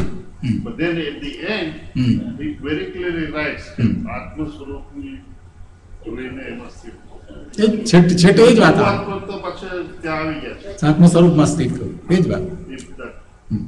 એ એ જ વાત આપણે પણ એ જ વાત કરીએ છીએ કે છેવટે જવું છે આત્મામાં, આત્મ સ્વરૂપમાં જ જવાનું. અને આત્મ સ્વરૂપ સુધી પહોંચવા માટે એટલે વિકલ્પ સતાવે છે તો વિકલ્પ ઓછા કેમ કરવા, આપણે નિર્વિકલ્પતાનો અભ્યાસ કરીએ એટલી જ વાત લીધી. ધ્યાન એટલે એકાગ્રતા કેમ કરવી, નિર્વિકલ્પ તો થવાતું નથી એટલે એક વિકલ્પનો આશ્રય લઈ અને પછી તમે નિર્વિકલ્પતા સુધી પહોંચ્યા. હવે બાકીનું કામ તો તમારે પોતાના અંદરમાં તો જવાનું છે, દ્રષ્ટિ અંદરમાં કરવાની છે. સ્વરૂપમાં દ્રષ્ટિ કરી અને પછી થવાનું છે, કેમ કે સ્વરૂપ જે છે એ જ્ઞાન સ્વરૂપ છે. તો જ્ઞાન સ્વરૂપમાં તમારે દ્રષ્ટિ કરવાની એટલે કે તમારા જ્ઞાન દર્શનના ઉપયોગને અંદર લઈ જવાના છે. પણ એ લઈ જતા પહેલા જે બહાર જે નડે છે ને, તો એ ઓછું કરવા માટે એ વિકલ્પો જે નડે છે એને ઓછું કરવાની એક પદ્ધતિ બધાએ બતાવી છે. બધાએ જે રીતે બતાવ્યું છે, કૃપાળુ દેવી પણ એ જ કે તમે આ બધામાંથી કેવી રીતે એકાગ્રતા કરીને ત્યાં પછી ઓમને લખ્યું છે. પણ છેવટે થાય છે તો એ જ, એટલે જે થાય છે એ તો પછી થાય છે. શાંત પડી ગયા, આપણે શાંતિ સુધી વાત કરી કે તમને શાંતિ લાગે છે, શાંત પડ્યા પછીથી તમે જે પુરુષાર્થ કરી રહ્યા છો, આખો દિવસ જે આ અભ્યાસ ને જે મનન મંથન ચિંતન તમારું જે ચાલી રહ્યું છે, હું નાયક છું, હું જ્ઞાતા છું, હું સર્વજ્ઞ સ્વભાવી છું, આ જે ચાલી રહ્યું છે એ ભાવ જે છે એ પછી ત્યાં આવીને બેસશે. શાંતિ છે ત્યારે એ ભાવ બેસશે અને ત્યારે તમને ગોલ્ડન થશે. પછી આગળ વસ્તુ ત્યાં પછી શું થાય છે એ પણ કહું.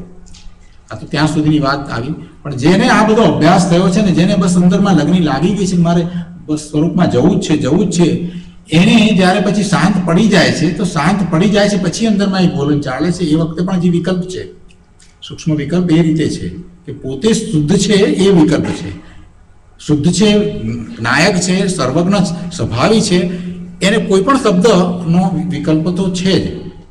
કોઈ પણ શબ્દ એ વખતે એ હું નાયક છું એ ન બોલે, અથવા તો એમ પણ ન બોલે અંદર કે હું ઓમકાર સ્વરૂપ છું એવું પણ ન બોલે. પણ હજી સૂક્ષ્મ વિકલ્પ સહિતની દશા છે. પછી એ વિકલ્પ બહાર રહી જાય છે અને એ અંદરમાં ચાલ્યો જાય છે. એટલે પછી ત્યાર પછીનો જે પુરુષાર્થ છે એ અનુભવની વસ્તુ છે. એટલે ત્યાં સુધી શાંત મળીએ ત્યાં સુધી આપણે પહોંચ્યા. પછી તો તમારો આખા દિવસમાં રોજનો જેવો પુરુષાર્થ થઈને તમને જે અંદરમાં ઉપડ્યું છે એ જ કામ કરે. બેનશ્રીબેનને ઘણા લોકોએ પૂછ્યું છે કે અમને કેમ થતું નથી, કેમ નથી થતું, તો કે હજી તમને જોઈએ એટલો પુરુષાર્થ નથી ઉપડ્યો. કોઈને એ રીતે જવાબ આપ્યો છે, કોઈને એ રીતે પૂછ્યું કે તમને હજી એટલી રુચિ નથી થઈ, એટલી રુચિ ન થઈ હોય અને એમને પછી પ્રયત્ન કરે તો હજી થોડુંક મન બીજે ક્યાંક પણ હોય તો કે તો ત્યારે એવી તમારી દશા થઈ જવી જોઈએ કે એ સિવાય બીજું કંઈ ગમે નહીં. કૃપાળુ દેવીની અંતરંગ દશામાં આવે છે ને, ખાવું ગમતું નથી, પીવું ગમતું નથી, ઉઠવું ગમતું નથી, બેસવું ગમતું નથી, કંઈ ગમતું નથી, માત્ર તું એક અંદરમાંથી એવો નાદ આવે છે. આ વાત કૃપાળુ દેવીએ લખી છે ને. એવી જેની દશા થાય છે એને આ કામ આવે છે. એટલે એ થાય એટલે ત્યાં ધ્યાન થઈને અંદરમાં ચાલ્યો જાય છે એ નથી. આપણે તો શાંત પડવાની વાત હતી. આપણે એટલા સુધી જ વાત કરીએ. હજી મેં એમાં એ પણ એક બીજું કહ્યું હતું કે આટલાથી આગળ તમને જે આપણે કાયોત્સર્ગ કરીએ ને, આપણે કાયાથી જુદા પડી, કેમ કે કાયા રૂપે છું એ તો ક્યારનું અનાદિનું આપણને ગૂંટાઈ ગયું છે. કાયા સાથે એનું આપણું અસ્તિત્વ એ તો ગૂંટાઈ ગયું છે. હવે એ પણ આપણે કાઢવું તો પડશે ને, ભેદ જ્ઞાન કરીને એ કાઢવાનું છે ને. એટલે કાયાથી જુદું પોતે એ શાંત થયો છે ને, પછી કાયોત્સર્ગ થાય, કાયાથી પણ પોતે જુદો છે એવો પણ અનુભવ સાથે સાથે થાય છે. અંદર પહોંચતા સુધીમાં બધું ઘણું થાય છે. ગુરુદેવે એમાં એક સરસ શબ્દ મૂક્યા છે કે એ વખતે પછી એ જ્યારે પુરુષાર્થ કરે ત્યારે એને ગોલન થાય છે, અને એ ગોલન થાય છે એ વખતે જે પુણ્યનો બંધ પડે છે તે ઉત્કૃષ્ટ પુણ્યનો બંધ પડે છે. એક પ્રવચનમાં એ વાતનો વિસ્તાર ઘણો કર્યો છે. આપણે તો નિર્વિકલ્પ થવું છે તો એક વિકલ્પ દ્વારા શાંત પડવાનો અભ્યાસ, બસ આટલે સુધી આપણે, બાકી તો પોતાને કરવાનું છે. આમને વળતા ફરતા નહીં થાય એટલે આપણે એક બેસાડ્યા અને પછી એમ કહ્યું કે ભાઈ આ બધા વિચારો આવે છે તો કે વિચારો કેમ ઓછા કરવા એની રીત બતાવી કે આ રીતે કરો એટલે વિચારો ઓછા થશે. એક વિચાર કન્ફ્યુઝન એ થાય છે કે ઈ લેટરમાં નીચે એમ લખ્યું છે કે આવું ધ્યાન આત્મજ્ઞાન પછી થાય છે. સમ્યક દર્શન પછી એટલે એવું, એટલે કન્ફ્યુઝન એ થાય છે કે આત્મજ્ઞાનની એવી પાત્રતા ઊભી નથી થઈ અને ધ્યાન કરવા બેસીએ છીએ. આપણે પહેલા જ કહ્યું છે મેડિટેશન નથી. આ કંઈક બહાર બધા લોકો મનની શાંતિ માટે થઈને કરે એવું આપણે મેડિટેશન નથી. આ આત્મ ધ્યાન છે. અને આપણે ઉપર એડિંગ પણ એ જ આપ્યું છે કે આ આત્મ ધ્યાન માટે આપણે કરીએ છીએ આ. અને જેને એ પણ કહી દીધું કે જેને ખૂબ અભ્યાસ થયો છે અને જેને હવે આટલા બધા અભ્યાસ પછીથી નિર્ણયો જેને થઈ ગયા છે કે હું શુદ્ધ સ્વરૂપ છું, એને એનો લાભ મળશે. બીજાને માત્ર શાંતિ લાગશે, એ બધું થશે, એ બધું થશે, એકાગ્રતા વધશે, એ તો થશે. પણ એક વાત બરાબર છે કે બહારની દશામાં કાં તો ખડગાસન હોય કાં તો પદ્માસન, બે હોય. બહારની દશામાં બહારની દશા એ તો નિમિત્ત એવો સંબંધ છે. બાકી નિમિત્ત સંબંધ છે. કોઈ એક દશા તો હોવાની જ છે. તો સામાન્ય રીતે એવું હોય છે. અને એ દશામાં એવું છે કે તમને એ દશા જે છે ને ખરેખર તો એ દશા એ ખરેખર કમ્ફર્ટેબલ ફીલ તમે કરો છો. એકચ્યુઅલી એવું છે. શરીરના બંધારણ પ્રમાણે એ જ્ઞાનીઓએ ડૉક્ટરની પહેલાં એ શોધી કાઢ્યું છે કે આ પોઝિશન જે છે એ એકદમ કમ્ફર્ટેબલ પોઝિશન છે ને એ પોઝિશનની અંદર લાંબો સમય સુધી રહી શકાય છે. અને આ વાત મને પણ થોડા વર્ષો પહેલાં આ પદ્માસનની નાની વાત હતી ને ત્યારે મને એક અહીંયા અમેરિકામાં જ ઓર્થોપેડિક સર્જન ઇન્ડિયામાંથી થયા હતા અને પછી અહીંયા ઓર્થોપેડિકમાં પ્રેક્ટિસ કરતા હતા. એમણે મને એ સરદારજી ત્યાં ફિનિક્સમાં પહેલાં હતા ને એ ત્યાં એલએમાં પછી હતા, તો એમણે મને વાત કરી હતી. મને કે તમારે કે આ વોટેબલ કોલમને તમારી આ પોઝિશનમાં તમે રાખો તો તમે વધારે સારી રીતે રહી શકો. પછી મને લોજિક સમજાયું. મને કે આપણે પેલું આપણે સાતોળિયું રમીએ, આપણે ગુજરાતમાં તો રમતા એટલે ઘણાને ખબર છે કે એક ઉપર ગોઠવી દેવાના હોય, બરાબર, સાત ગોઠવવાનો હોય અને પછી પેલું બોલ મારવાનો હોય, બરાબર છે. તો કે એની એકની ઉપર આમ એક સરખા બરાબર રહે ને પડે નહીં એવું થવાનું કારણ શું કે એક સરખા રહ્યા હોય, બરાબર પરફેક્ટ ગોઠવાયા હોય ને તો બરાબર રહે, એમ સ્ટેડી રહે. તો કે એવું જ આ છે કે આ બરાબર તમે રાખો, વાંકું ચૂકું રાખશો ને તો થાક લાગશે. વાત તો બરાબર છે. અને જ્યારે એ પોસ્ચર કરીએ છીએ ત્યારે ખબર પડે છે કે અહીંથી આખો પાછળનો ભાગ એકદમ આમ સ્ટ્રેટ રહે છે. એટલે એવી પોઝિશન છે. મૂળ તો બેઝિક તો એ છે. આપણે એ પોઝિશન સાથે કાંઈ સંબંધ નથી, પણ બહારમાં એવું છે એ સાથે કાંઈ સંબંધ નથી. અને કોઈ પણ વિકલ્પ આપણે નહીં પહેલાં જ કહ્યું કે કોઈ પણ તમે એક વિકલ્પ પકડો તો વધારે વિકલ્પ ન થાય. પહેલા શરૂઆત કરી ત્યારે એ વાત કરી કે નૌકાર મંત્રનો વિકલ્પ પણ તમે લઈ શકો, પણ મેં આ વિકલ્પ લીધો છે કે એકાક્ષરી છે. અને આ બીજા બધા કારણ કયા કે જેને લીધે થઈને ભલે આપણે અત્યારે હજી આપણી બહુ એવી દશા ન થઈ હોય તો આપણને એક ભાવ રહે છે કે મને આ જે વેદ આવે છે એ દ્વારા મને જ્ઞાન પ્રાપ્ત થાય છે. એક આખો પોઝિટિવ ભાવ છે. એટલા માટે કોઈ પણ વિકલ્પ રખાય. એક વિકલ્પથી તમે અનેક વિકલ્પને ઓછા કર્યા, પણ એ વિકલ્પ એ કામ નથી. છેવટે તો એ વિકલ્પે છોડીને પછી કે એ વિકલ્પ પણ નહીં, તમે શાંત પડી જાઓ છો. એટલે નિર્વિકલ્પ થવા માટે સુધીની વાત કરી. અને નિર્વિકલ્પ થયા પછીથી તમને સમ્યક દર્શન થાય, પોતાના સ્વરૂપનો અનુભવ થાય, એ તો તમે પહેલો પુરુષાર્થ કરેલો છે એ ત્યાં હવે કામ આવવાનો છે. તમે નિર્ણય તો કર્યા ને, શાસ્ત્ર અભ્યાસ કરીને મન મંથન ચિંતન દ્વારા આખો દિવસ આટલા બધા વખતથી કરતા હો, એ હવે જે એ ત્યારે કામ આવશે. જેને કંઈ કર્યું જ નથી એને તો શું થવાનું છે? કંઈ નથી થવાનું. ગુરુદેવ ઘણી વાર રુચિ અને આ વીર્ય હા, એ કહ્યું છે. તમારી રુચિ જો સાચી થશે તો સાચો થાય, તો સાચો થઈ જાય. રુચિ સાચી રુચિ અનુયાય વીર્ય તો છે જ, નતું કહેવાનું છે. એટલે તો બેનશ્રી મેને કહ્યું કે હજી રુચિ તમને નથી, તમે જે કરો છો એ હાફ હાર્ટેડલી કરો છો, હજી પૂરેપૂરું તમને એમાં એટલી નથી થયું કે મારે આના સિવાય બીજું કાંઈ કરવું જ નથી, તો રુચિ કહેવાય. એમની નજરમાં એમ હતું કે આના સિવાય મારે બીજું કાંઈ જોઈએ જ નહીં, એવી રુચિ થવી જોઈએ. એવું વીર્ય ઉલસવું જોઈએ અંદરમાંથી કે બસ બીજું કાંઈ જોઈતું જ નથી, માત્ર આ જ કરવું છે, બીજું કાંઈ જોઈતું નથી. બસ એ પણ સહજ રીતે એમ કે અંદરમાંથી કોઈને દેખાડવા કે કોઈ ઉપર ઇમ્પ્રેશન પાડવા કે કોઈ દેખીએ કે કોઈ આવ્યું છે તો કરીએ કે એવું નહીં. એમ અંદરમાંથી એવો કોઈ આવે કે ના આવે મને શું છે, હું તો મારું ધ્યાન કરું છું તો કરું છું. હું તો મારા અંતરમાં જો મનન મંથન ચિંતન પણ એ ધ્યાનના પ્રકાર છે. એકાગ્રતા થાય છે ને એ પણ ધ્યાન જ છે, એક જાતનું એ પણ ધ્યાન જ છે. પણ જેને વિકલ્પ સતાવે છે એને માટે આ એક રીત બતાવી, બીજું કઈ નથી. શંકા હોય તો વિકલ્પ વધારે હોય, શ્રદ્ધા હોય તો વિકલ્પ ઓછા હોય. તમે પ્રતિક્રમણ કરો છો એટલે વિકલ્પ ઓછા થઈ જાય. પ્રતિક્રમણ જે કરીએ છીએ એમાંથી વિકલ્પ ઘણા ઓછા થઈ જાય, શાંત થઈ જાય, બધું બરાબર. હવે આપણે ક્ષમા માગેલી, આપણે પતી ગઈ વાત. એક મનમાં વાત લઈને રહ્યા છીએ ત્યાં સુધી એનો આવવાનો જ છે વિચાર. એટલે બધા રસ્તા એ જ બતાવે કે વિકલ્પ ઓછા કરવા. બધાને વિકલ્પનો પ્રોબ્લેમ છે. જ્યાં જ્યાં જઈએ છીએ બધા કહે છે કે તમે વાત કરો પણ અમે આટલા બધા વિકલ્પ આવતા તો મનોમંથન ચિંતન અમારું તો કંઈ શરૂ થતું જ નથી. એને માટે પણ આ ઉપયોગી થાય કે આ બરાબર સાંભળી એટલી વાર વાત યાદ રહે છે ને પછી તો કે કંઈ યાદ આવતું નથી. મેં કીધું ક્યાંથી ભાઈ યાદ આવે, હું તો દિવસમાં 16 કલાક આ કરું છું અને તમે 1 કલાક કર્યું એટલે નહીં મારા જેવું નથી યાદ આવતું.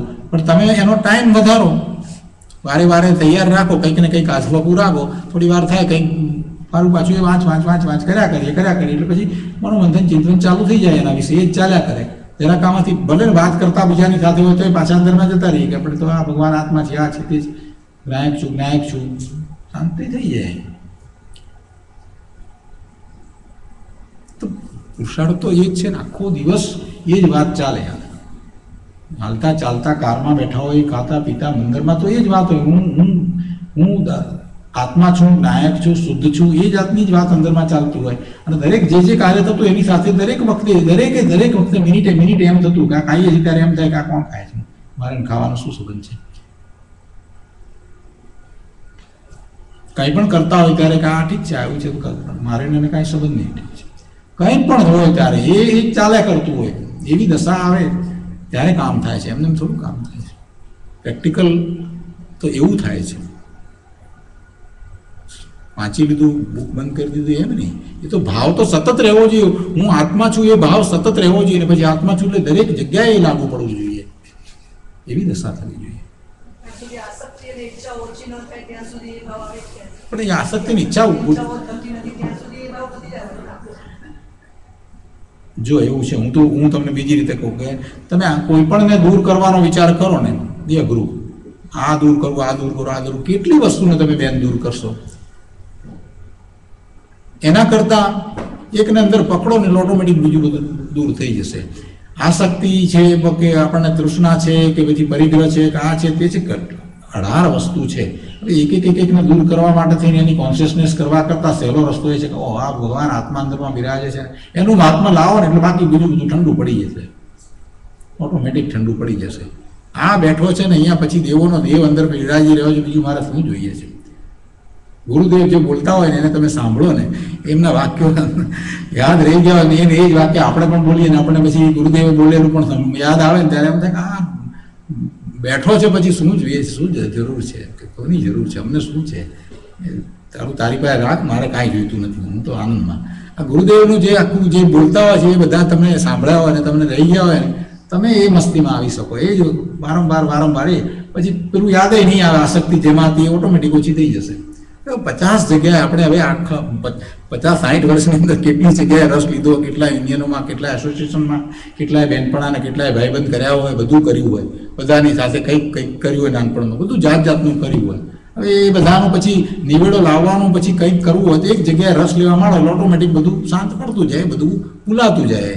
હતું હવે એ વખતે હતું, કોઈક યાદ કરાવે તો પછી ઠીક છે, હવે બરાબર પતી ગયું. હવે યાદ નહીં કરવાનું, પછી જૂની સ્મૃતિને વાગોળવાની નહીં, યાદ નહીં કરવાનું. એ ગયું અકર્તા ભાવ લાવવાનો પ્રયત્ન કરવાનો કે ક્યાં મેં કર્યું હતું, એ મારું કામ હતું જ નહીં, તો થવાનું હતું તો થયું, એટલે અભિમાને જાય અને અકર્તા ભાઈ આવે. અમે તો ભગવાન આત્મા, બસ.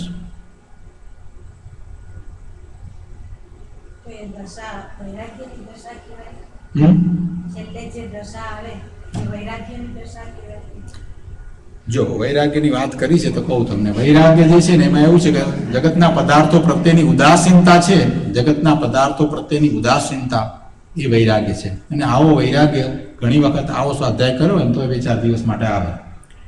કોકનું અવસાન થયું હોય ને તો એવો આવે, દુઃખ હોય તોય આવે. પછી કોકના પેલા અઠાઈના પારણામાં ગયા હોય તો ઘણી વાર વૈરાગ આવે, હા અમને આટલું કર્યું, આપણે હવે કાલ કરી નાખીએ. એટલે એવા વૈરાગ ટકતા નથી, એવા કોઈ વૈરાગ ટકતા નથી. જે વૈરાગ ટકે, કયો વૈરાગ? એને ટકવા માટે કંઈ કારણ જોઈએ ને. જે આત્માને લક્ષ્ય જે વૈરાગ થયો છે એ જ વૈરાગ ટકે. બાકી બીજા બધા આવા જે ક્ષણિક વૈરાગ તો ઘણી વાર થાય, આમ કે બસ હવે કાંઈ કરવું નથી, એટલું ધંધામાં નુકસાન ગયું તો વૈરાગ આવી જાય. 4 દિવસ તો કે બસ હવે આવી જાય, અહીંયા રોજ આવવા માંડે, રોજ સાંજે ના આવતો હોય, મહિને ના આવતા હોય. જો તમે આ તો પ્રેક્ટિકલ જોજો, ધંધામાં નુકસાન થયા પછી રોજ આવશે અહીંયા, સાંજે રોજ આવી જાય, માળા લઈને બેસી જાય આંખ બંધ કરીને. આ તો અઠવાડિયું થાય એટલે બધું ભૂલી જાય. એટલે વૈરાગ તો આત્માને લક્ષ્ય હોય એ જ વૈરાગ કહેવાય ને. જે આત્માને લક્ષ્ય જે વૈરાગ હોય એમાં વિતરાગતાનો અંશ હોય, એમાં વિતરાગતાનો અંશ હોય. કશાય રહિત થવા તરફ તમારું પ્રયાણ થતું હોય એ વૈરાગ. અને એવો વૈરાગ ટકી તો ત્યારે જ રહે કે તમે સમજપૂર્વક તમારા આત્માનો સ્વીકાર કર્યો છે કે આ જ સ્વરૂપ છે, ભગવાને કહ્યું છે બસ આવું જ શુદ્ધ સ્વરૂપ છે, અને એનું મહાત્મા આવે છે, અને એના લક્ષ્ય જે થાય છે એ વૈરાગ સાચો વૈરાગ. એ ટકીને રહે, બીજો વૈરાગ ટકે નહીં. એ વૈરાગ દશા છે. બાકી તો લોકો કેટલાય વૈરાગ લઈને ચાલી નીકળ્યા, બધા ઘણા લોકો બાવા થઈ ગયા, પણ બધાએ ક્યાં પ્રાપ્ત કર્યું છે? ત્યાં જઈને બીજા પ્રકારના રાગ દ્વેષ થાય, એક નહીં તો બીજા પ્રકારના થાય. શું થાય? આપણે સ્લાઇડ જે જોતો હતા એમાં શ્રાવક ને આહારદાન જે વાત કરી, તો શ્રાવક 5મા ગ્રંથાંકની ના, ના એવું રીતે એવી અહીંયા નથી. ખરેખર આપણે જે શ્રાવક કહીએ એ રીતે તો બરાબર છે, 5મું ગુણસ્થાન હોય એ શ્રાવક કહેવાય. તો પછી આપણે તો આપણે આપી જ ન શકીએ ના. એટલે અહીંયા એ શ્રાવકનો અર્થ એ નથી કરવાનો. બરાબર, હા, બહુ સરસ. ના, એ વાત બરાબર છે. જો શ્રાવક આપણે આમ જોવા જઈએ તો ડેફિનેશન પ્રમાણે તમારી વાત છે, તો 5મા ગુણસ્થાન હોય શ્રાવક કહેવાય. પણ એમ નહીં, આપણે પણ આવી જઈએ છીએ. શરૂઆત કરી ત્યારે એમને એમ કહ્યું છે કે ભાઈ સમ્યક દર્શન છે, મનુષ્ય થયો છે તો તું આ કર, એમ કરીને કહ્યું છે. પણ આપણે બધાને લાગુ પડે, આપણે કરવાના જ છે, શ્રાવક જ થયો. સાચા શ્રાવક આનંદની વાત છે.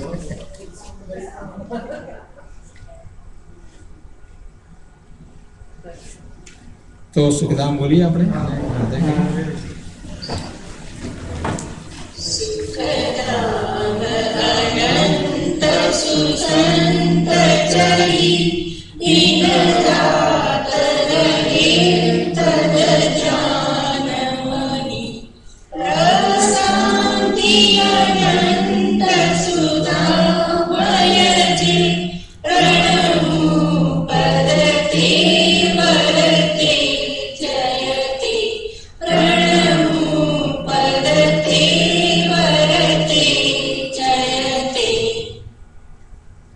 શાસ્ત્રની વિરુદ્ધ કંઈ બોલાયું હતું, ક્ષમા માંગુ છું.